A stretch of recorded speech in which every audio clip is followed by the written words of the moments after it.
Audio Jungle. नमस्कार, आपलं फेस्टिवलसाठी आपलं स्वागत. आणि आज आपण आहोत कल्याण महानगरपालिका येथे गिरीश साहेब जे उपोषणाला आज बसणार होते, परंतु काही कारणास्तव अधिकाऱ्यांनी त्यांना परत चालढकल करून चुकीची उत्तर देऊन त्यांचं उपोषण पुढे ढकललं. गिरीश साहेब, कोणत्या प्रकारच्या अडचणी आहे तिथे आणि काय काय तुम्हाला म्हणायचं आहे? आपल्या या प्रभागामध्ये उग्रवादीचं साहेब वाट बघतात का? आणि जर नागरिक प्रश्न विचारायला गेले की पोलिसांची धमकी दिली जाते. मग या साहेबांची आणि डीसीपी साहेबांची काय युती आहे का? हे डीसीपी साहेबांचं नाव का घेतात की आम्ही तुमची तक्रार डीसीपी साहेबांनी करू? म्हणजे एखाद्या नागरिकाला खोट्या गुन्ह्यात अडकवायचा हा प्रकार आहे. उद्या मी माननीय डीसीपी साहेब डोंबिवली कल्याण परिमंडळ 3 साहेबांना विनंती करतो की या अधिकाऱ्यांची चौकशी करा की माझ्या अगोदर साहेबांनी किती लोकांना धमकी दिलेली आहे अशी. जनतेच्या मार्फत तुम्ही उपोषणाला बसणार आहात, त्याच्यासाठी तुम्ही वेळोवेळी अर्ज केले. हो. प्रशासनाने किंवा प्रशासनाने कोणत्या त्याला प्रकारचे केराची उत्तर- टोपली दाखवली, फक्त टाळाटाळ केली. माझ्या हातात आपण फाईल बघू शकता. या फाईली आहेत. 3-3, 4-4 महिने झालेत त्यांना अर्ज करून, पण एकाही प्रश्नाचं उत्तर दिलं गेलं नाही. आणि जर मी उत्तर मागायला गेलो की मला धमकी दिली जाते. आणि मी आता घाबरलोय, खरोखर मी घाबरलोय. आता तुमच्या हातामध्ये एक अनधिकृत बांधकामाची फाईल आहे आणि त्याचा अर्ज देखील 2 वेळा तुम्ही केलेला आहे. हो. परंतु कुठलीही कारवाई कुठलीच कारवाई नाही केली. अधिकाऱ्यांना या प्रभागामध्ये आणून बसून दिलं तर काय काम करणार? माननीय मुख्यमंत्री देवाभाऊ फडणवीस साहेब, त्यांच्याकडे मी विनंती करतो की त्यांनी अशा आयुक्तांवर सुद्धा लक्ष द्यावं आणि जे प्रभाग सहाय्यक आहेत त्यांच्यावर पण. माननीय उपमुख्यमंत्री श्री शिंदे साहेबांनी डोंबिवलीचा काया सुधार केला, पण हे असे भ्रष्ट अधिकारी जर असतील तर साहेबांनी केलेलं काम सर्व मातीत जातोय. जनता त्राहिमाम करत आहे, परंतु अधिकारी त्यांना उत्तर देत नाही. इथे कधी पण आलो की अधिकारी बाहेर ताडकाळात उभे ठेवतात, कधी भेटत नाही साहेब. आतमध्ये बोलतात मीटिंग चालू आहे. आणि दरवेळी मी माझं स्वतःच सांगतोय, इतर नागरिकांचं सांगत नाही. मी माझं सांगतोय, मी जर कधी साहेबांना भेटायला आलो की मला बाहेर 1.5 तास 2 तास उभं ठेवलं जातं आणि साहेब सांगतात साहेब कामात आहेत. माझ्यानंतर जी लोक जातात त्यांना एंट्री भेटते. आज पण तेच झालं.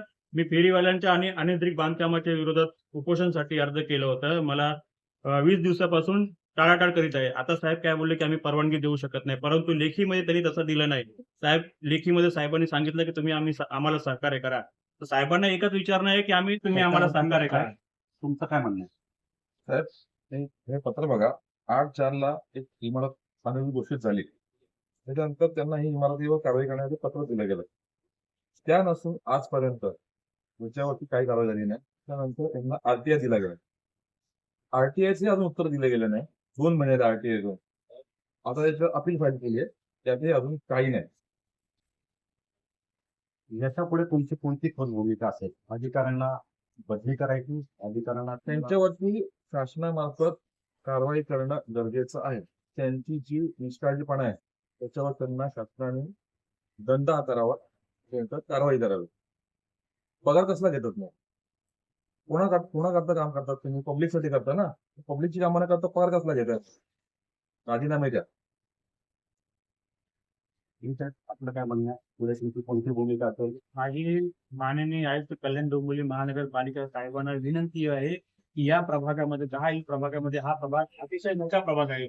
या प्रभागात एक सुयोग्य अधिकारी द्या, जो जनतेचा ऐकेल, जनतेला धमकावणार नाही, अशा अधिकारी एक द्या, जेणेकरून माननीय मुख्यमंत्री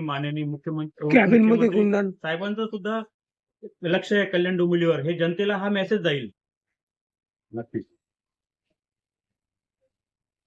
पुढे जाऊन तुम्हाला असं प्रश्न विचारतोय की जनतेसाठी तुम्ही उपोषण करता, जनता देखील तुमच्या मागे आहे. तुम्हाला अनधिकृत बांधकाम किंवा तत्सम यात तुमच्या तक्रारी आहेत की त्याच्यावरती काही अनधिकृत बांधकामाच्या आणि फेरीवाल्यांचा. आपण या रोडला जरी गेले, मानपाडा रोड, यांची हद्द व्यंकटेश पेट्रोल पंपापासून चालू होते, मोठी तिथे.